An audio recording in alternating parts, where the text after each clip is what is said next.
აუცილებელი არ არის პარტიული სიის პირველი ნომერი საკრებულოს თავმჯდომარე გახდეს, აცხადებს საქართველოს პარლამენტის ვიცე-სპიკერი მურმან დუმბაძე, თუმცა აქვე განმარტავს, რომ კოალიციის წევრები კონკრეტულ კანდიდატზე ვერ თანხმდებიან.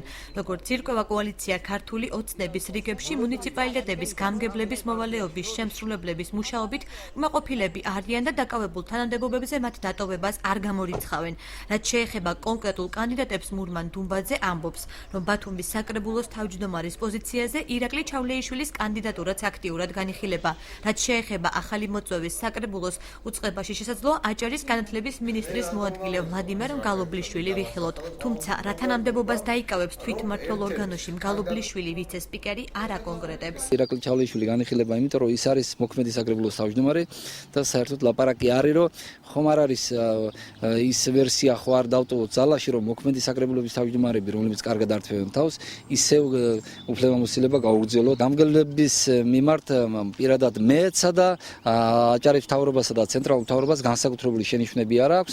ასე რომ ნახოთ, რას მოგვიტანს ეს პარტიული არ არის გამორიცხული ეს ადამიანები დარჩენ თანამდებობაზე.